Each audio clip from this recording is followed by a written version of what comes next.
29শে জানুয়ারি 1962।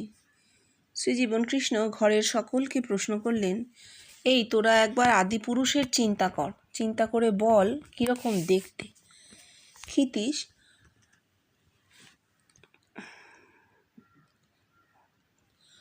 ক্ষিতীশ আদিপুরুষের চিন্তা, সে আবার কীরকম? ও তো হয় না। শ্রীজীবনকৃষ্ণ, কেন? ওই তো ঠাকুর আদিপুরুষের চিন্তা করছেন। ওরে না না, ওরকম নয়। আদিপুরুষ কীরকম জানিস? ওই জড় সমাধিকে আদিপুরুষ বলে। এই ফাদার্স সিমেন। কীরকম জানিস? এই দেহ হচ্ছে প্রকৃতি, তাকে ক্রমশ ত্যাগ করতে করতে সে তখন ওই ফাদার্স সিমেনের যে জার্ম, তাই ওই ম্যাথমেটিক্যাল পয়েন্ট। কিন্তু এই ম্যাথমেটিক্যাল পয়েন্ট যা বললাম, এ হচ্ছে আরও ঊর্ধ্বের। এই মনে করা যেতে পারে যে ঠাকুর জড় সমাধির কথা চিন্তা করছেন। এই কথা বলার সঙ্গে সঙ্গে শ্রীজীবনকৃষ্ণ সমাধিস্থ হয়ে গেলেন।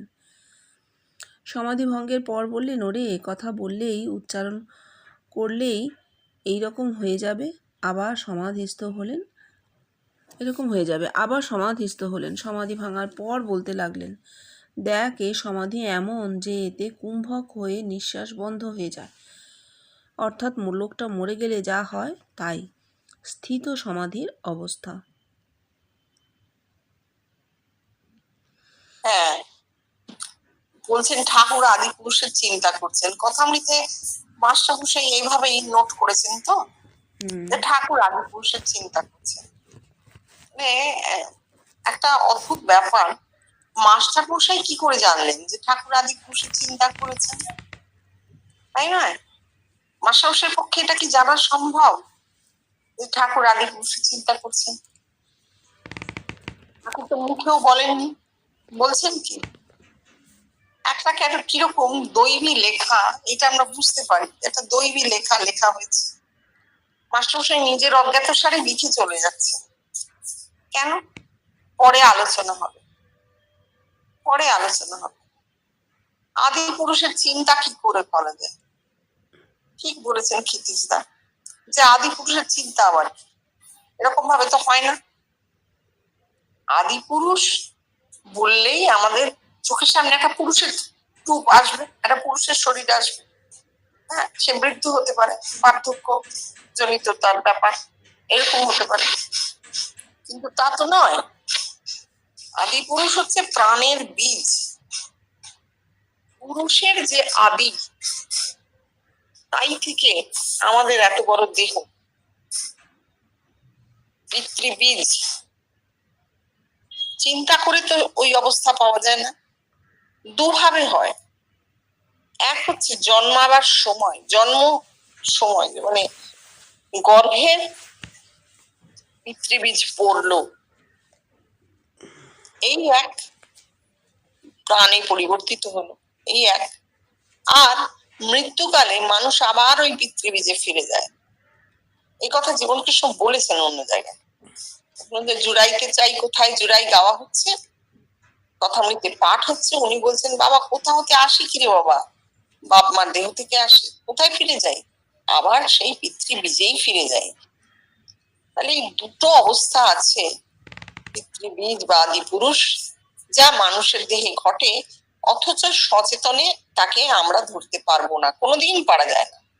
জন্ম মুহূর্ত কেউ ধরা যায় না, অর্থাৎ গর্ভে পড়ার সময়, আর মৃত্যু সময় যে আমরা ফিরে যাচ্ছি চৈতন্যে বা পিতৃবীজে, তাকেও ধরা যায় না।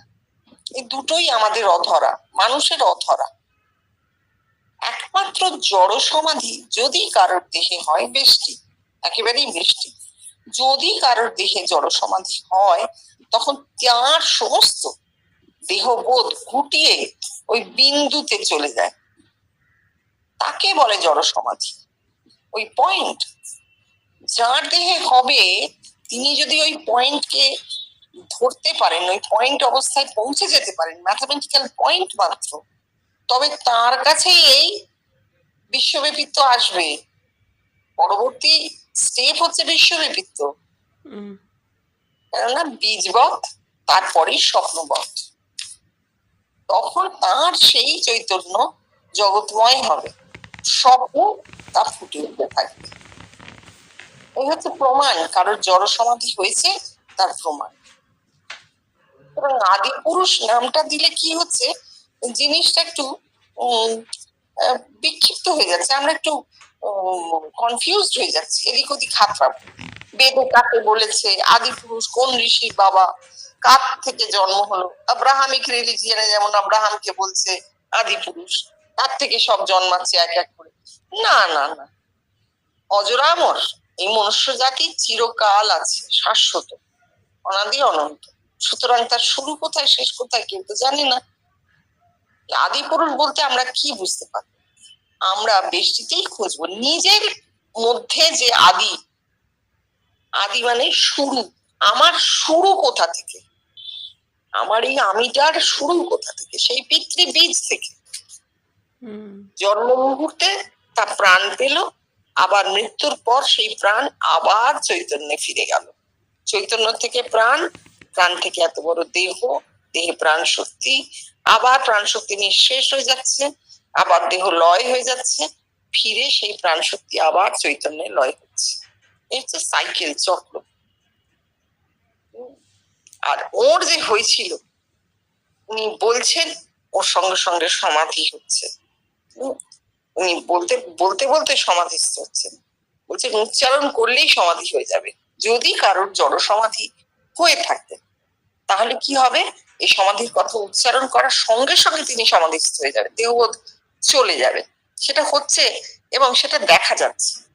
এবার কেউ বলতে পারেন যে ওরকম দেখা তো ঠাকুরেরও দেহে যেত, সমাধিস্থ হচ্ছে, তা যদি প্রমাণ হয় তাহলে তো ঠাকুরেরও প্রমাণ। না, প্রমাণ ওখানে নয়, প্রমাণ বিশ্বব্যাপী। যার জড় সমাধি হয়েছে তার পরের অবস্থাটাও হবে। হয়েছে ফুল হয় ফল হবার জন্য, ফল না হলে ওই ফুল খালি শোভা। যদি ফল না হয় তাহলে ফুল খালি শোভা। যার জড় সমাধি বা সমাধির লক্ষণ দেখা যাচ্ছে দেহে, অথচ তা জগৎব্যাপীতে বর্তাচ্ছে না, তার ওই সমাধি শোভা মাত্র, ফুল হয়ে রইল, ফল হলো না। ঠিক আছে, তারপর পড়ো।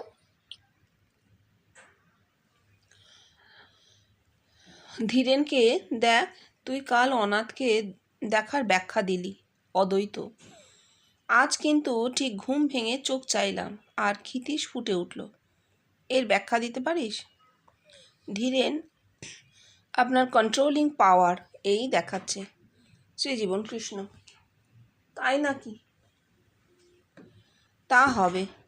দেখ, আজ যে কি গভীর ধ্যান হয়েছিল, আর কতই যে তোদের দেখছি তা আর কি বলবো। তবে শুনবি একটা কথা? প্রথমে ভেবেছিলাম বলবো না, কিন্তু বলেই ফেলি। তোদের কাছে আর গোপন করেই বা করবো কি? দেখ, আজকে আমার ধ্যানে এই জিনিস দর্শন হয়েছে। আমি ধ্যান করছি, প্রথমে চকলেট কালার, এর যেন একটা চকলেট কালারের যেন একটা মেঝে, ঠিক তোদের খেলার ছক, ওই শতরঞ্জের মতন। তারপর সেটাও উপে গেল। স্টেজ, তাতে ড্রপ সিন পড়ে আছে, তার সামনে ফুটলাইটের কাছে একটা নারী মূর্তি, ঠিক ইয়াং আর পৌরত্বের মাঝ বরাবর অবস্থা। ড্রপ সিনের পাশ দিয়ে নাচতে নাচতে চলে গেল, আর তার হাতের ব্যাগটা দোলাতে দোলাতে আমার ধ্যান মূর্তির ঠিক পেটের ওপর ছুঁড়ে ফেলে দিলে। আমি আমার ধ্যান মূর্তিও দেখছি, আবার স্টেজের ওই নারী মূর্তিও দেখছি। এর মানে কিছু করতে পারিস? ধীরেন, প্রকৃতি আপনাকে কন্ট্রোলিং পাওয়ার দিচ্ছে, কারণ ব্যাগে কি থাকে? ঐশ্বর্য। অর্থাৎ প্রকৃতি জগতের যে রহস্য তাই আপনাকে দান করছে, এই ব্যাগ দিয়ে তাই বুঝিয়ে দিলে। ক্ষিতীশ, আচ্ছা ওই ব্যাগটা কি খোলা অবস্থা? ব্যাগে কি রয়েছে? শ্রীজীবন কৃষ্ণ, আর এই ব্যাগটা ঠিক ওই ভ্যানিটি ব্যাগ যেমন মেয়েদের হাতে থাকে সেই রকম। এইরকম করে দুলিয়ে দুলিয়ে আমার ঠিক এই পেটের ওপর ছুঁড়ে ফেলে দিলে। হাত দুলিয়ে দেখালেন। ব্যাগে কি আছে তাও আমি দেখিনি। ধীরেন, প্রকৃতির যে রহস্য এতদিন ছিল তাই আপনাকে দান করলে, অর্থাৎ প্রকৃতির রহস্য আপনার হাতে এলো। শ্রীজীবন কৃষ্ণ, তা হবেও বা বাবা। হুম আচ্ছা দেখো, কালকে আগের দিন ধীরেনদা অনাথকে দেখার ব্যাখ্যা দিয়েছিলেন অদ্বৈত। অনাথ মানে যার নাথ নেই, তাই তো, হ্যাঁ যার প্রভু বা নাথ নেই, তাহলে সে একাই আছে, তাই ধীরেনদা ব্যাখ্যা দিয়েছেন অদ্বৈত। বলছেন আজকে ক্ষিতীশকে দেখেছি, ব্যাখ্যা কি হবে?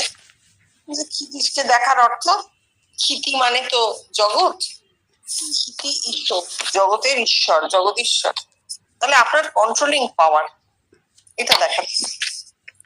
ক্ষিতি মানে মাটি, ক্ষিতি মানেই দেহও হয়, তাই তো, ক্ষিতি অব তেজ মৌলিক হুম পঞ্চভূতের একটা ভূত, এবং প্রধান যে ভূত মাটি, সেটাই দেহ। দেহ দেখাচ্ছে, দেহের উপর কন্ট্রোল। কার দেহের উপর? জগতের মানুষের দেহে কন্ট্রোল আসছে। কন্ট্রোল মানে কি? ফুটে ওঠা, ফুটে উঠছে। মানে যে সত্তাটা প্রবল সেই সত্তা ফুটছে মানুষের মধ্যে। তার দুরকম সত্তা, একটি পরম সত্তা, একটি জীব সত্তা।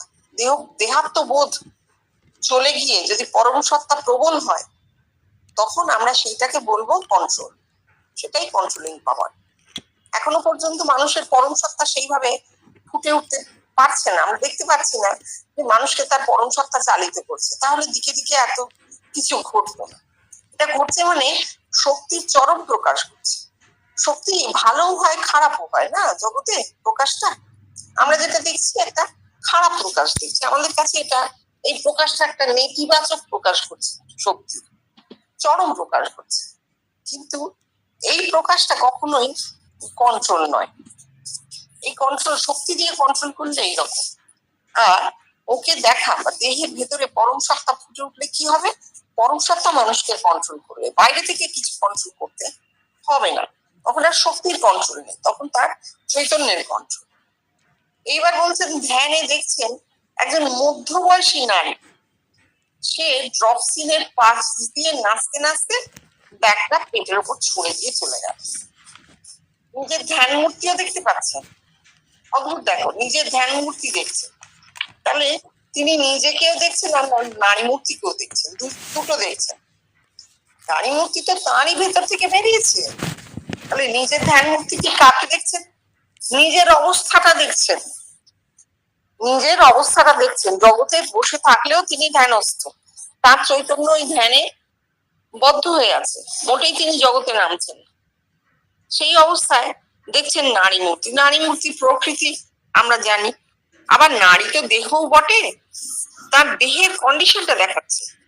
মধ্যবয়সী নারী, অর্থাৎ তার যে ম্যাচিওরিটি, তার যে পরিপূর্ণতা, সেইটা দেখাচ্ছে। সেই পরিপূর্ণ অবস্থায় কি হচ্ছে? সেই নারী মূর্তি তার পেটের উপর একটা ব্যাগ ফেলে দিচ্ছে। ব্যাগটা কি খোলা? সে কথা কিন্তু তিনি উত্তর দিলেন না। বলছেন ব্যাগে কি আছে আমি দেখিনি। ব্যাগে অনেক কিছুই থাকতে পারে। ব্যাগ কি করে? ভ্যানিটি ব্যাগ, মেয়েদের কাছে ভ্যানিটি ব্যাগ কি? তার যাবতীয় ছোট থেকে বড় সব রকম জিনিস থাকে তাতে, টাকা পয়সাও থাকে, সবই থাকে। সেটা ব্যাগটা খোলা না বন্ধ তিনি দেখেননি, আর ব্যাগের মধ্যে উঁকি দিয়ে দেখেনও নি তাতে কি আছে। কেন? আমরা জীবন কৃষ্ণের মানসিক অবস্থাটা জানি। তিনি নিজে থেকে কিছু জানতে চাইতেন না, নিজে থেকে কিছু বলতেও চাইতেন না। তিনি বলতেন আমি দ্রষ্টা মাত্র, সাক্ষী মাত্র, এই দেহটা নিয়ে কি হয়ে গেল খালি দেখে গেলাম। সেই জন্য তার দিক থেকে কোনো আগ্রহ বা ঔৎসুক্য নেই যে দেখি তো ভেতরে কি আছে, কোনো কৌতূহল নেই। কারণ ডাবুলা গাছা শান্ত রসের প্রতীক, তো তিনি শান্ত হয়ে গেছেন, কোনো তরঙ্গ নেই। দিয়েছে ব্যাগ, কিন্তু মানেটা কি সবার থেকে জানতে চাইছেন। অর্থাৎ আরো আরো বহু কিছু আছে, আর তা প্রকৃতিতেই আছে। প্রকৃতিরই রহস্য উন্মোচন হয়, ধীরে ধীরে ধীরে ধীরে হয়। তাকে জানানো হচ্ছে কেন? কারণ তিনি একমাত্র ধারণা করতে পারবেন, তার মধ্যে দিয়েই এত বড় জিনিস ঘটেছে। আর তাই তাকেই জানানো হচ্ছে যে বিশ্বব্যাপিত্বের কন্ডিশনটা কি, আরো বহু বহু কিছু আছে যা প্রকৃতির ভান্ডারে আছে।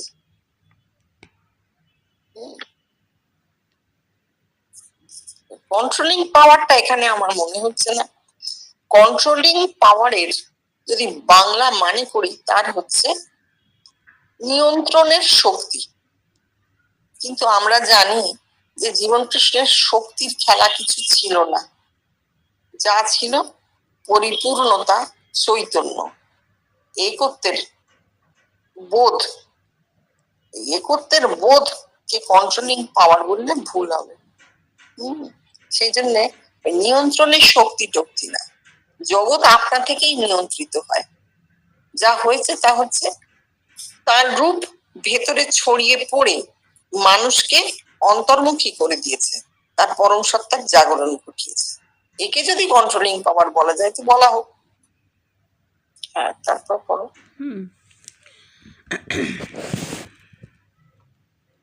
পরে এক সময় শ্রীজীবন কৃষ্ণ সকলকে উদ্দেশ্য করে বললেন, আজ কথামৃত পড়া হচ্ছিল। ফর্সা ডাক্তার প্রকাশ আঢ্য পড়ছিল। যেখানে পড়া হচ্ছে তার গলা পর্যন্ত মদ খাওয়া ছিল। ওইখানে পড়তে পড়তে থেমে গেছে, আর আমায় জিজ্ঞাসা করছে, আচ্ছা, এই যে গলা পর্যন্ত মদ খাওয়া, এর মানে কে কি বুঝবে? আমি বললাম, তোমরাই বাবা যা জানো। পুনরায় ঘরে সকলকে লক্ষ্য করে, এ কথার মানে জগতে আজ পর্যন্ত কেউই জানে না। আমিই তোদের এই ঘরে যা বলেছি, যে মদ, অহংকার এই গলা পর্যন্ত নাশ হয়েছিল। আমি কি ধরলাম? ওহো, গলা হচ্ছে পঞ্চম ভূমি। তাহলে তার মন এই পঞ্চম ভূমিতে উঠেছিল। আহা, এই আহা কেন করলাম বলতে পারিস? এই ভেবে আহা করছি যে কি দৃষ্টি বল দেখিনি, কীরকম যোগ দৃষ্টি বল দেখি। আমি কি দৃষ্টি দিয়ে এই জিনিস দেখেছি, আমি এই ভেবেই আহা করেছি রে বাবা। দেখ, অন্য লোক কাউকে জিজ্ঞাসা করলে তারা কি ভাববে? যে লোকটা মাতাল ছিল। শৈলকে, আচ্ছা, এই যে কথা বললাম এর মূল্য কি বল দেখিনি, কি মূল্য তোরা দিবি বল।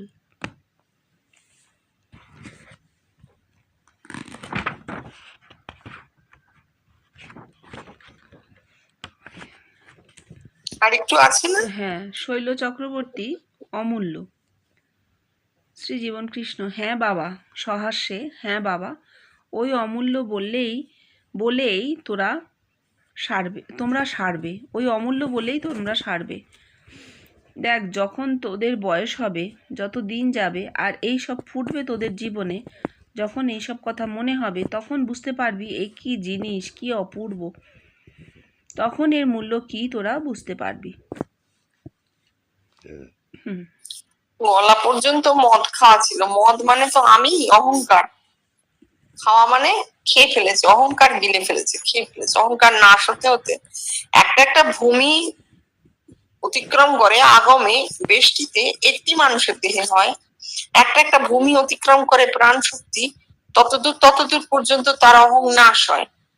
তখন চতুর্থ ভূমিতে মন আসে, প্রাণ শক্তি চতুর্থ ভূমিতে পৌঁছয়, তখন লিঙ্গগুজ্জ নাভির ক্রিয়া আর নেই, কারণ সেখানে আর অহং নেই, অহংয়ের ক্রিয়া নেই, অহংকার উঠে এসেছে ওইখানে চতুর্থ ভূমিতে, সেখানে জ্যোতি দর্শন হচ্ছে। তারপর যখন পঞ্চভূমিতে উঠে আসছে, তখন লিঙ্গ ভেদ চলে যাচ্ছে, সচ্চিদানন্দ সাক্ষাৎকার হচ্ছে পঞ্চভূমিতে। ব্যবহারিক লক্ষণ কি? লোকটা শুধু ঈশ্বর কথা বলবে আর শুনবে, অন্য কিছু শুনতে পারবে না। অর্থাৎ অহং নাশ হয়ে গেছে, পঞ্চভূমি অবধি তার অহং লয় হয়ে গেছে, আর কোনো ক্রিয়া নেই। এরপর ষষ্ঠ ভূমিতে যাবে, তারপর সপ্তম ভূমিতে যাবে, পুরোটাই অহং নাশের অবস্থা। নাশ তো হয় না, অহং পরিবর্তিত হয়ে যাচ্ছে, বৃহৎ অহঙে পরিবর্তিত হচ্ছে। ক্ষুদ্র অহং দেহাত্মবোধ বৃহৎ অহঙে পরিবর্তিত হয়ে যাচ্ছে। বৃহৎ অহং কিন্তু জগৎ জোড়া, বারবার ভাবতে হবে সেটা। এবার এইটা উনি বলছেন, বলছে যে আমার কিরকম যোগ দৃষ্টি হয়েছে বল দেখি। কারণ এই কথা জগতে এর আগে কেউ শোনেনি, কেউ বলতে পারবে না, কেউ জানে না। যদি এখনো কাউকে, যারা অনেকে শাস্ত্র ব্যাখ্যা দেন, আমরা যদি জিজ্ঞেস করি, আচ্ছা এই কথাটার ব্যাখ্যা বলুন না, কি হবে, সে কিন্তু বলতে পারবে না, বলা সম্ভব নয়, কিছুতেই বলা সম্ভব নয়। মদ মানে যে অহংকার, সে অহংকারকে যে খাওয়া হচ্ছে, এই কথা কেউ বলতে পারবে না। এইটা উনি নিজেই অবাক হয়ে যাচ্ছেন যে কিরকম যোগদৃষ্টি হয়েছে। লোকে ভাবতে পারে ওনার কি অহংকার, উনি এই কথাটা বলে নিজেকে বাহবা দিচ্ছেন। না, তা কিন্তু নয়। তিনি নিজে অবাক হয়ে যাচ্ছেন যে আমার মাথায় এই কথাটা এলো কি করে, আমি এইভাবে দেখতে শিখলাম কি করে। আমাকে তো কেউ শেখায়নি, আমার তো কোনো তথাকথিত গুরু নেই, আমি তো শাস্ত্র পাঠ করিনি, আমি যোগ সাধনাও করিনি, তাহলে এই যোগ দৃষ্টি আমার এলো কোথা থেকে? এটা ভেবে তিনি অবাক হচ্ছেন।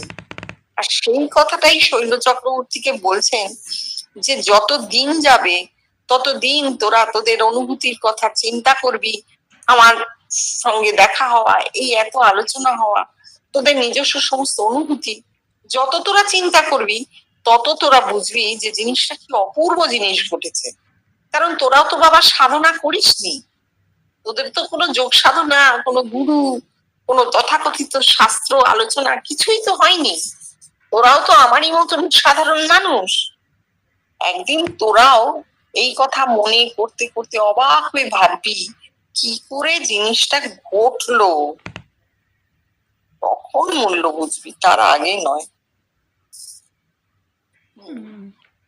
স্মরণ মনন করতে বলেছেন, আমরা মনে রাখি না সেটা অন্য কথা, কিন্তু ওর জীবন মনন করাই যায়, ঠাকুরের জীবন, ওর জীবন মনন করাই যায়, করতে হয়। তার আলোয় নিজেদের অনুভূতি গুলো ফিরে দেখলে আরো খানিকটা ধারণা হয়, ধারণা পরিষ্কার হয়, কেন দেখলাম, কি এর অর্থ। এমন মানুষ ছিলেন তো আগে, জীবন কৃষ্ণ আসার আগে, ঠাকুর আসার আগে এমন মানুষ পৃথিবীতে ছিলেন যাদের সারা জীবনে দুটো অপূর্ব অনুভূতি হয়েছে। তারা আমাদের থেকে বেটার ম্যান ছিলেন। কেন? Better human being. কেন? কারণ তারা ওই দুটো অনুভূতির আলোয় সারা জীবন কাটিয়ে দিয়েছেন, অন্যরকম জীবন যাপন করে গেছেন। এটাও একটা কিন্তু ভাববার মতন কথা। তারা অনন্য মানুষ ছিলেন। হ্যাঁ, লাহম ইউনিক, তারা ইউনিভার্সাল ছিলেন না, সাধারণ মানুষ ছিলেন না, কথা সত্য। কিন্তু মাত্র দুটো অনুভূতি কি তিনটে অনুভূতিতে ভর করে একটা জীবনকে অমৃতময় করে কাটিয়ে ফেলা কম নয়। জীবনকৃষ্ণের সময় কি হয়েছে, সাধারণ মানুষ তাদের মুক্তির দুয়ার খুলে গেছে, অনুভূতির দুয়ার খুলে গেছে, তারা এত অনুভূতি হচ্ছে দেখছেন, একটা অদ্ভুত আনন্দ পাচ্ছেন, এবং জীবনকৃষ্ণ যখন অর্থ দিচ্ছেন তার আরো আনন্দ হচ্ছে, অথচ কি হচ্ছে সেটা কিন্তু ধরতে পারছেন না। কি দেখলেন, কেন দেখলেন, এই মননশীলতাটা না আসলে কি হবে, ধারণাটা হতে চাইবে না, ব্রেন অ্যাকশন করবে না, ব্রেনকে অ্যাকশন করতে হবে, ব্রেনকে অ্যাকশন করতে হবে, ওই ফুল শোভা হয়ে থাকবে, ফললাভ হবে না। এবার যদি কেউ বলে আমরা ভাবছি, মননশীল হচ্ছি, আমরা ধারণা করছি, চিন্তন মনন চলছে, অনুশীলন চলছে, কিন্তু তাতে করে কি আমাদের সব ধারণা হয়ে যাবে? সবগুলো তো কোনো কথাই নেই, ধারণাও খানিক খানিক হবে নিশ্চয়ই। আর কি হবে, পরবর্তী প্রজন্মের জন্য কতগুলো অ্যাক্টিভ ব্রেন সেল রেখে যাওয়া হবে, তাদের আর কষ্ট করে সেই সেলকে ফোটাতে হবে না, সে কাজ আমাদের মধ্যে দিয়ে হয়ে যাবে। তারপর পড়ো। পুনরায় কথামৃত পাঠ হচ্ছে। পড়া হলো, সচ্চিদানন্দ নিজের রস পান করবার জন্য রাধাকে সৃষ্টি করলেন। শ্রী জীবনকৃষ্ণ ক্ষিতীশকে প্রশ্ন করলেন, বল দেখি এর মানে। ক্ষিতীশ, এই দেহকেই।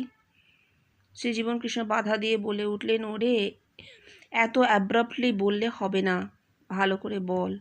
সেই ফাদার্স জার্ম, মাতৃগর্ভে পড়ে এই দেহ হলো। আর দেখ এই দেহে কত অনুভূতি, এই মানুষের ভেতরেই যে বিরাট জগৎ, সেই বিরাট জগৎকে সে বাইরে বিক্ষেপ করলে, আবার সে সেই বিরাট জগৎকে নিজের ভেতর নিলে আবার তার এই রূপ সকল লোকের দেহের ভেতর ফুটে উঠল, আর লোকে এসে সেই কথা তাকে জানালো। কি অপূর্ব বল দেখি এই মনুষ্য দেহ। এটা তো একটা বিরাট রহস্য না, প্রকৃতির এক বিশাল রহস্য যা মানুষ ধরতেই পারে না। এই দেহ কোথা থেকে এলো? সচ্চিদানন্দ, সেই পিতৃবীজ ব্রহ্ম, তদেব শুক্রম তদ্ব্রহ্ম, সেই ব্রহ্মত্ব, সেই চৈতন্য, সেই এক, সেই বিন্দু, তাই থেকে এত বড় দেহ মাতৃগর্ভে পড়লো। রাধা, দেহের সৃষ্টি হলো, দেহই রাধা, দেহস্থ আত্মা চৈতন্য, আর দেহ রাধা, রাধার সৃষ্টি হলো, দেহ হলো, দেহ জন্ম হলো। দেহের জন্ম কেন হলো? সচ্চিদানন্দ সেই দেহে নিজের রস নিজে আস্বাদন করবেন বলে। প্রতিটি মানুষের দেহ আনন্দের জন্যেই হাপিত্যেশ করে থাকে। সে নানাভাবে বিকারগ্রস্ত হয়, দেহের বিকার হয়, দেহ নানাভাবে বিকারগ্রস্ত হয়, আনন্দেরও বিকার হয়। আমরা চারিদিকে দেখছি কত রকমের অত্যাচার অনাচার। আমরা সেই সব মানুষকে বলি এরা দস্যু, এরা খারাপ মানুষ। আসলে দেহের বিকার, আসলে বিকারগ্রস্ত হয়ে সে যাকে আনন্দ মনে করছে তা আসলে পচা গলা ঘা, কিন্তু তবু তাকেই সে আনন্দ মনে করছে। আনন্দেই একটা মানুষ হত্যাও করে আনন্দ পেতে, কিন্তু এগুলো বিকার। সচ্চিদানন্দ যে রস পান করবেন বলে দেহ সৃষ্টি করেছেন, সচ্চিদানন্দ কিন্তু আমরা সবাই জানি একটি বিশুদ্ধ অবস্থা, যেখানে দেহের বিকার ছুঁয়ে থাকবে না, ছুঁতে পারবে না দেহের বিকার, সচ্চিদানন্দ অবস্থা। অথচ দেহেতেই হয়, দেহেতেই হয়। মানুষ জন্মানোর সঙ্গে সঙ্গে জগৎকে বিক্ষেপ করছে, মানুষের মাথার মধ্যে এত বড় জগৎটা আছে, এই রহস্য কোনোদিন উদ্ঘাটন হবে না। কোনোদিন একজন মানুষ ভাবতে পারবে না যে সামনে যে জগৎকে দেখছি আসলে আমি নিজেকেই দেখছি, আমার ব্রেন থেকেই এত বড় জগৎটা বাইরে রিফ্লেক্টেড হয়েছে, আর তার মধ্যে আমি আছি। এই রহস্য তার কাছে উন্মোচিত হবে না। আমরাও কথা বলবার জন্য এটাকে বলি। আর যখন সচ্চিদানন্দ অবস্থা হয়, তার কিন্তু পরিষ্কার ধারণা হয় যে এই জগৎটা আমি বিক্ষেপ করে তার মধ্যে রয়েছি, একটা অত্যন্ত বিশুদ্ধ অবস্থা। আমাদের চোখের সামনে একমাত্র জীবন কৃষ্ণ ছাড়া আর দ্বিতীয় কোনো উদাহরণ নেই যার এই অবস্থা হয়েছিল। তার প্রমাণ তিনি দিয়ে গেছেন, প্রমাণ মানুষ পেয়েছে, তিনি তো দিতে পারবেন না, তিনি দেবার অবস্থায় ছিলেন না। তিনি কিছু নিতেনও না, কিছু দিতেনও না। অপরিগ্রহ কথাটা দুভাবে হয়, অপরিগ্রহ কথাটা বাস্তবে দুভাবে হয়। তিনি নিতেনও না, দিতেনও না, কোনো জাগতিক ট্রানজাকশন ছিল না। এসব প্রমাণ তিনি রেখে গেছেন। সেই যে কানাই তার চুল কাটতো, তিনি উদ্ধৃত খুচরো পয়সা তার থেকে নিতেন, আবার তাকে টাকা দিতেন। এই যে লেনদেনের কারবারটা তার ছিল, তাহলে কানাইয়ের কিন্তু অনুভূতি হতো না কোনো। এবং তিনি একদিন ভেবে খুব অবাক হলেন, তাই তো এত লোক আসে, এত অনুভূতি, কানাইয়ের কেন কোনো অনুভূতি হয় না? তখন কানাইয়ের সঙ্গে সেই ট্রানজাকশনটি তিনি বন্ধ করলেন, চুল কাটা বন্ধ করলেন। বন্ধ করতেই কানাইয়ের অনুভূতি হলো। এই অপরিগ্রহ মানে দুদিকে, নিতেনও না, দিতেনও না। তাহলে তিনি আমাদের কিছু দিচ্ছেন না, কিন্তু এটা হচ্ছে আমরা দেখতে পাচ্ছি। আর ওর এই বিশুদ্ধ অবস্থা, বিশুদ্ধ আনন্দের অবস্থাটি হয়েছিল সচ্চিদানন্দ, তাই তিনি নিজের দেহে রস পান করতে পেরেছিলেন। অদ্ভুত ব্যাপার তো, আমরা তো দেহের রস পান করতে পারি না, দেহে সচ্চিদানন্দের রস পান করতে পারছি। একমাত্র আমাদের সামনে সচ্চিদানন্দ অবস্থা আমরা জীবন কৃষ্ণানি দেখছি। আর যদি বলো রাধা হয়ে রস পান করেছেন বেষ্টিতে, তাই। আর জগৎ ব্যাপীতে তার মাথা থেকেই জগৎ রিফ্লেক্ট করে তার মধ্যে তিনি বসে আছেন। জগৎ আর আমি অভিন্ন, এই স্পষ্ট জ্ঞান তার হয়েছিল, তাই জগতের মানুষের মধ্যে ফুটে উঠে সেই রস তিনি পান করেছেন, ফুটে উঠেছেন, তারা এসে বলেছে, আর তিনি আবার সেই আনন্দের আস্বাদন পেয়েছেন। অদ্ভুত ব্যাপার, এটা তো আমাদের কাছে অধরা। আমরা ওই মনন, স্মরণ মনন অনুশীলন এইটাই করতে পারি। করতে করতে করতে করতে ব্রেনে জিনিসটা ধারণা হবে, ক্যাপাসিটিটা বাড়বে। অনেকটা পড়ো। 31শে জানুয়ারি 1962 শ্রী জীবনকৃষ্ণ সকলকে উদ্দেশ্য করে বললেন, দেখ, আজ তোদের একটা কথা বলে দিই, কাজে লাগবে। এই যে শঙ্কর, তার অদ্বৈতবাদ কি? অভয়ং। তা যে কি তার ঠিক নেই। তারপর আয় রামানুজের, তার কি বিশিষ্টাদ্বৈতবাদ, জীব জগৎ বিশিষ্ট ব্রহ্ম, ব্রহ্ম আর জীব এক, কিন্তু এই এক যে কি সে কথা বলতে পারলে না। তারপর আয় মহাপ্রভু আর ঠাকুরে, এরাও ওই রামানুজের বিশিষ্টাদ্বৈতবাদ নিয়েছিলেন। কিন্তু দেখ আমাদের এখানে কি, এই যা জিনিস এ তো কোথাও পাওয়া যায় না। আমরা করছি কি, ওই বেদ আর উপনিষদের সঙ্গে খাপ খাওয়াতে চেষ্টা করছি, কিন্তু এ একটা নতুন জিনিস যা কারুর সঙ্গে মেলে না। হ্যাঁ, আসলে শঙ্কর যে অদ্বৈতবাদ বলে গেছেন, জীব জগৎ বিষয় মানে এই ব্রহ্ম সত্য জগৎ মিথ্যা, এইটা হচ্ছে শঙ্করের মতবাদ যে ব্রহ্ম সত্য জগৎ মিথ্যা। কিন্তু তাই কি জগৎ কি করে মিথ্যা হবে? শঙ্কর কোথায় সরে যাচ্ছেন? শঙ্করের মতবাদ একটা সময় তিনি বলেছিলেন, তার ফলে কি হয়েছিল, জগৎকে মিথ্যা প্রমাণিত করবার জন্য হাজার হাজার মানুষ সন্ন্যাস গ্রহণ করেছিল। আমরা ব্রহ্মের উপাসক, আমরা ব্রহ্ম চিন্তক, জগৎ মিথ্যা, জগৎকে পরিত্যাগ করলাম। ওভাবে কি হয়? জগৎ কি মিথ্যা হয়? সেই সাহেব পা ঠুকে ঠুকে পা ব্যথা করে ফেলেছিলেন। কোথায়? জগৎ তো সত্যি, এই তো আমার পা ব্যথা করছে, জগৎ মিথ্যে কি করে? এই কঠিন জগৎ মিথ্যে কি করে হয়? সুতরাং শঙ্কর এখানে শেষ। অভয়ং যে কি তার ঠিক নেই। উনি বলছেন যে শঙ্কর যে অভয়ং বলতে কি বুঝিয়েছেন ঠিক নেই। জগৎকে সত্য ধরে অভয় পেতে হবে।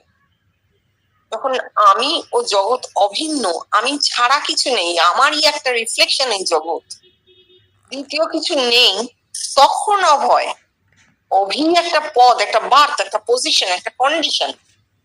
সেই কন্ডিশনটায় মানুষ পৌঁছলে জগৎ আর আমি অভিন্ন এই বোধ যার হবে, সে পূর্ণ অদ্বৈতে পৌঁছেছে। তার তখন আর ভয় করবার কিছু নেই, কেউ নেই। এই হচ্ছে সঠিক অদ্বৈত বোধ ও অভি হওয়া, অভয়ং হওয়া।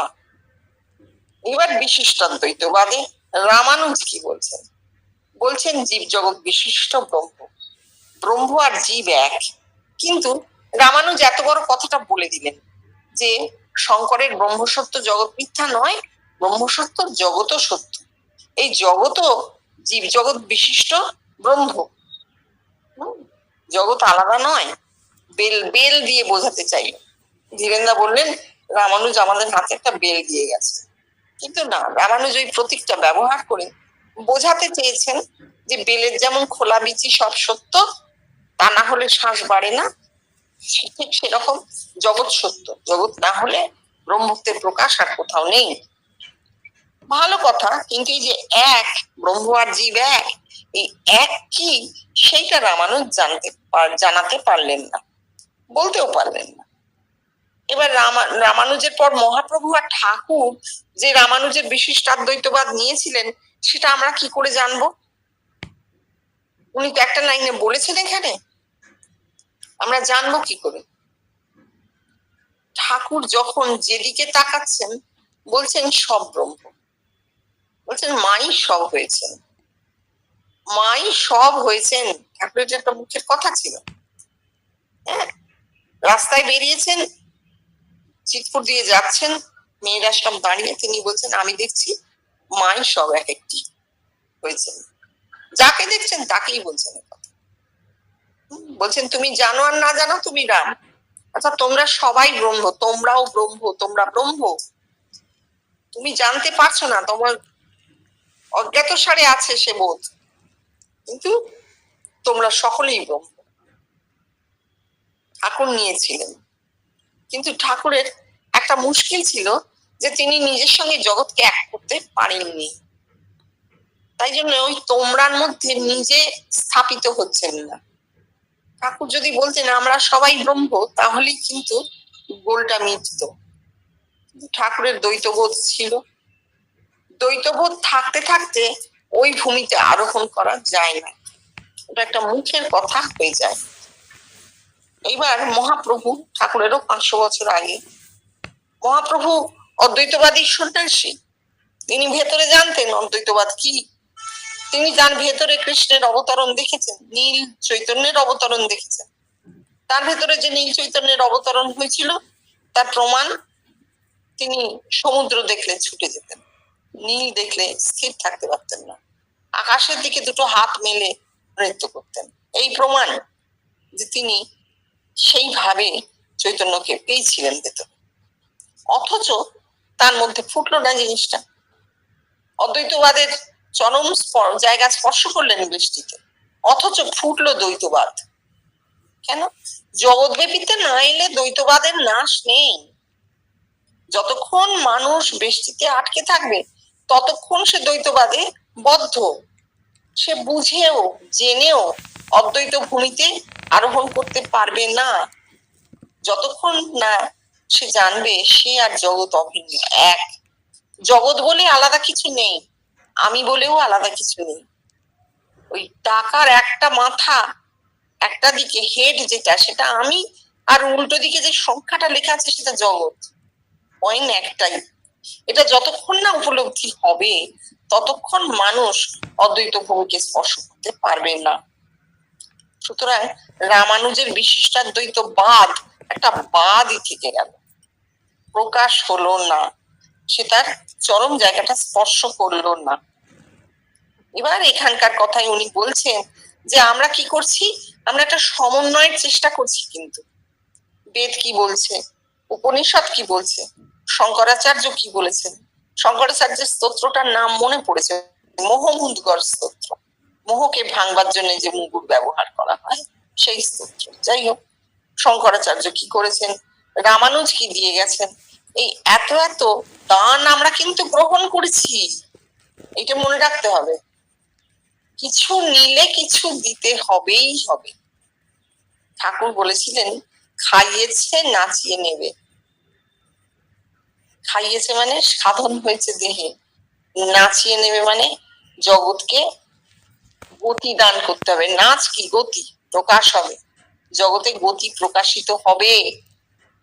যে দেহে সাধন হয় সে দেহ তাকে প্রকাশ করতে বাধ্য, আপনা থেকে প্রকাশ হবে সেই গতি। তাহলে কিছু নিলে কিছু দিতে হবে। জগৎ গ্রহণ করেছে, জগৎকে দিতেও হবে। কি দিতে হবে? না ভালো লাগলেও আমাদের দ্বারা পাঠ হয়ে যাচ্ছে, অনেক সময় ইচ্ছে হয় না, অজ্ঞাত সারে ভেতরে মনন চলতে থাকে, অনুশীলন চলতে থাকে, এইটাই জগৎকে দান করা। তো জগৎ আমরা কেউ নই দান করা, কারণ জগৎ আর আমি তো অভিন্ন। আমার মধ্যে যা হচ্ছে জগতে তাই হচ্ছে, তোমার মধ্যে যা হচ্ছে জগতে তাই হচ্ছে। এখানে অলিজল কথাটা খাটবে যে প্রত্যেকটা মানুষই জগৎকে দান করে চলেছে নিজের অজ্ঞাত সারে, কারণ সে যে নিয়েছে তাকে দান করতেই হবে, সে জানুক আর না জানুক। হ্যাঁ, তারপরে দেখ, আমি ভেবেছিলাম বলবো না, কিন্তু এমন অবস্থা এসে পড়ে যার জন্য বলতে হয়। আমি ভাবছিলাম যে কতদিন আর বাঁচতে হবে, এই কথা মনে উদয় হয়েছিল। আর রাত্রে আমি স্বপ্ন দেখছি বাজার, আর সেটা যেন মাছের বাজার। আমি গিয়ে একটা বড় কই মাছ, বেশ বড় ওজন হবে প্রায় 3-6 এরকম বড় কই মাছ বড় একটা দেখা যায় না, আমি তো বাবা কখনো দেখিনি। যাই হোক, ওই বড় কই মাছটা জেলের কাছ থেকে নিয়ে রুমালে করে এমনি করে জড়িয়ে ধরেছি, আর জেলেকে জিজ্ঞাসা করছি এর দাম কত। সে বললে 5 শিকে। আর কথাও বললে এই বড় মাছটা একজন বাবু আসে, সে নেবে, যেন এই ভাবটা। আমি কিন্তু জোর করে আগে মাছটা তুলে নিয়েছি যাতে আবার কেউ নিতে না পারে। কিন্তু দেখ, আমি দেখছি যেন বাবু এলো, তাকে দেখলামও যেন। মাছটা নিয়ে আসছি, এক বৃদ্ধা নারী মূর্তি, সে আমার দিকে পেছন ফিরে বসে আমায় বলছে, তা উনি আর একদিন খাবেন না হয়। অর্থাৎ ভাবটা এই, অন্য লোক খায় উনিও খান। আচ্ছা, এর মানে করতে পারিস? ক্ষিতীশ আপনার পরমায়ু বাড়ছে এই দেখাচ্ছে। শ্রী জীবনকৃষ্ণ: কি জানি বাবা, আমি তো ভাবলাম যে আজ বাজারে বেশ বড় কই মাছ পাওয়া যাবে। তাই সকালে মেনোর মাস্তুতো ভাই মানিকলাল বসু মেনোর ছোট ছেলেকে একটা টাকা দিয়ে বললাম, এই বড় কই মাছ কিনে আনবি। সহাস্যে, তা কিন্তু বাবা, সে বাজারে আজ কই মাছ পেলে না। আচ্ছা, এত ঘুরিয়ে বলবার কি দরকার ছিল? বেশ সহজ করেই তো দেখাতে পারতো। কিন্তু তা না দেখিয়ে ওই রকম দুর্বোধ্য করে দেখাবার মানে কি? ক্ষিতীশ, তাহলে আপনি নেবেন না? আপনি ভাববেন যে আমি ভেবেছিলাম তাই আমাকে দেখাচ্ছে। শ্রী জীবনকৃষ্ণ, হ্যাঁ রে, আমার ব্রেন ভয়ানক রিয়ালিস্টিক, তাই আমাকে ওই রকম করে দেখালে। ওরে ঠাকুরের কথা রে, সে খুব নিম্ন স্তরের। ওই যে যেখানে বলছে শুদ্ধ মনে যা উঠবে তা তাঁরই বাণী। শুনে রাখ, তোদের জীবনে এরকম দুর্বোধ্য দর্শন হবে, তখন তোরা মানে করতে পারবি। আমার জীবনে তো কখন কোনো মেলাবার লোক পাইনি, অর্থাৎ আমার অরিজিনাল লাইফ। তোদের তা নয়, তোরা মেলাতে পারবি ভবিষ্যৎ জীবনে এখানকার কথার সঙ্গে। তাহলে কই মাছ কেনা নিয়ে স্বপ্ন দেখেছেন তিনি। পরে কিন্তু কই মাছ এসেছিল অন্য সময়, হ্যাঁ, এই যে ভূকৈলাসের কই। কিন্তু উনি দেখছেন যে স্বপ্নটা, তারপরে উনি আবার মেনর ছোট ছেলেকে টাকা দিয়ে বলছেন বড় কই মাছ আনবি, বাজারে পাওয়া গেল না। একটা পরীক্ষা করলেন আর কি, স্বপ্ন দেখেছেন তো, দেখে পরীক্ষা করে দেখলেন যে বাস্তবে ঘটনাটা ঘটে কিনা। দেখা গেল ঘটলো না, বাজারে কই মাছ সেদিন ছিলই না। এইবার উনি পরিষ্কার বুঝলেন যে না, তাহলে এটা আমার ভোগের জন্য কই নয়, এটা আমার দর্শন। কই মাছ, কই মাছের মাথা বড় হয়।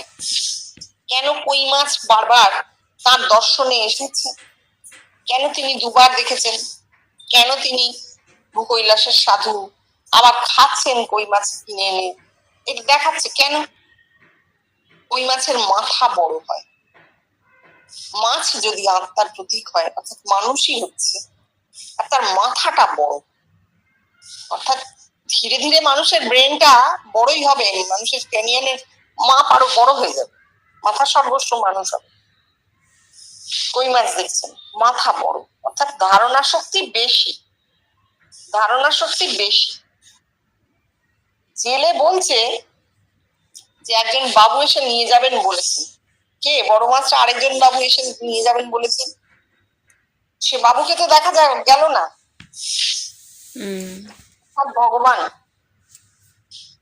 ভগবানের প্রয়োজন। তার আগে উনি কি করেছেন? জোর করে মাছটা তুলে নিয়েছেন যেন কেউ নিতে না পারে। অর্থাৎ তিনি জোর করতে পেরেছেন, শক্তি বেশি। সেই সময়, জীবন কিসের সময়, এত এত মানুষ, এদের মধ্যে তার মধ্যে যে আত্মা সাক্ষাৎকার হয়েছে, তার ফলে যে শক্তি তার ভেতরে জন্মেছে, সেই শক্তিতে মাছটা তিনিই তুললেন। বড় মাথাওয়ালা মানুষ তিনিই পেলেন। তার ঘরে তাকিয়ে দেখো কত লোক গিয়েছেন, বড় মাথাওয়ালা মানুষ, বড় মাথাওয়ালা মাছ, সব কই মাছ। আর কই মাছের জীবন চট করে যায় না, কই মাছের আয়ু বেশি, কেটে ফেললেও ধরফর ধরফর করতে থাকে। এইগুলো বোঝা যায় যে প্রাণ শক্তি বেশি। জীবন শেষের সময় তার যখন সমস্যা সাধন হয়েছে, আমরা অজস্র মানুষকে দেখেছি তার ঘরে পৌঁছতে, তাদের অনুভূতির কোনো কুল কিনারা পাওয়া যায় না, আঁকড়ে পাওয়া যায় না এমন অনুভূতি। উনি বলছেন, বাবা তোদের এমন অনুভূতি আঁকড়ে পাই না। তাহলে এই বড় মাথাওয়ালা মাছ, বড় মাথাওয়ালা মানুষ তার ঘরে পৌঁছেছে, এইটা দেখাচ্ছে, এইটা দেখাচ্ছে। দেখো 4 শিকেতে 1 টাকা হয়ে যায়, 5 শিকে মানে 16 আনার উপর আরো 1 আনা। এক্সেস, এক্সেস ব্রেন পাওয়ার নিয়ে মানুষ তার ঘরে পৌঁছেছে। দৈব, এগুলো হবে। কিভাবে হবে? এইভাবে হবে। আর চিকিৎসা বলছেন আপনার পরমায়ু বাড়বে। কেন? যে কই মাছের আয়ু বেশি, আপনারও আয়ু বাড়ছে। এই আয়ু কিন্তু দেহের আয়ু বোঝাচ্ছে না, এই আয়ু বলছে আত্মিক জগতে জীবন কৃষ্ণের যে উপস্থিতি, তার আয়ু, জীবন কৃষ্ণের যে ছাপ চিহ্ন, তার আয়ু, সেই আয়ুটা বাড়ছে, সেই আয়ুটা আরো দীর্ঘস্থায়ী হচ্ছে। উনি বলছেন বাবা সহজ করে দেখাতে পারতো, ঘুরিয়ে কেন দেখালো, দুর্বোধ্য করে? বলছেন হ্যাঁ, খুব রিয়ালিস্টিক ব্রেন, যদি সোজা দেখাতো নিতাম না, তাই এমন ঘুরিয়ে দেখালো। আর বলছেন তোদের জীবনে এরকম দুর্বোধ্য দর্শন হবে, তোরা মানে করতে পারবি। বলছেন আমি মেলাবার লোক পাইনি, তোরা পাবি। মেলাবার লোক কি? তোমার দর্শনের সঙ্গে আমার দর্শন না, যা আমরা করে থাকি, অমুক একটা দেখেছি তার সঙ্গে এটা মিলে গেল, আপনি মধু দেখেছেন, আমিও দেখেছি মধু, না না, মেলাতে হবে জীবন কৃষ্ণের দর্শনের সঙ্গে। ধ্রুবক তিনি কনস্ট্যান্ট আমাদের কাছে, কারণ আমাদের আয়ু নির্দিষ্ট। এই নির্দিষ্ট আয়ুষ্কালের মধ্যে আমরা আমাদের দর্শন অনুভূতি মিলিয়ে নেব জীবন কৃষ্ণের সঙ্গে, দ্বিতীয় ব্যক্তির সঙ্গে নয়, দ্বিতীয় কেউ নেই। আমরা যদি পরস্পরের সঙ্গে দর্শন অনুভূতি মিলিয়ে নিতে যাই, তা ভুল হবে, কারণ আমাদের দর্শন অনুভূতি মাপকাঠি নয়, ধ্রুবক, একক, তার দর্শন। আমাদের যদি কখনো স্বপ্ন হয়, তখন জীবন কৃষ্ণের দর্শনের সঙ্গে বা তার ব্যাখ্যার সঙ্গে, কথার সঙ্গে যদি মিলিয়ে নিতে যাই, তবে সঠিক অর্থের কাছাকাছি পৌঁছবো, নাহলে কিন্তু পৌঁছবো। এই জন্য প্রভূ তো অনুশীলন চাই না, প্রভূ তো অনুশীলন চাই, শুধু পড়ে গেলে হবে না, বইগুলো পড়তে হবে, পড়তে হবে, পড়তে হবে। চিন্তা আপনা থেকে উঠবে, বলে হঠাৎ করে মাথায় স্ট্রাইক করবে, হঠাৎ আলোর ঝলকানি লেগে ঝলমল করেছে, মনে পড়বে আরে তো অদ্ভুত কথা উনি বলেছেন, এই কথা তো তাহলে এই মানে দাঁড়াচ্ছে। আচ্ছা আমি যে এরকম দেখেছিলাম, তাহলে কি এর মানে এরকম হবে? এ কথা পঙ্গতে বসে বলবার না, সবাই মিলে আলোচনা করবার না, এগুলো একক অনুশীলনের ক্ষেত্র। এটা না হলে কিন্তু কোনো ধারণাই স্পষ্ট হবে না, কিছুতেই না। সুন্দর, ভারী সুন্দর। যত দিন গেছে রস মরে মরে গাঢ় হয়ে গেছে, যেটুকু জল ৬২ সাল তো, রস মনে মনে গাঢ় হয়ে গেছে। ঠিক আছে, আজকে এই অবধি থাক।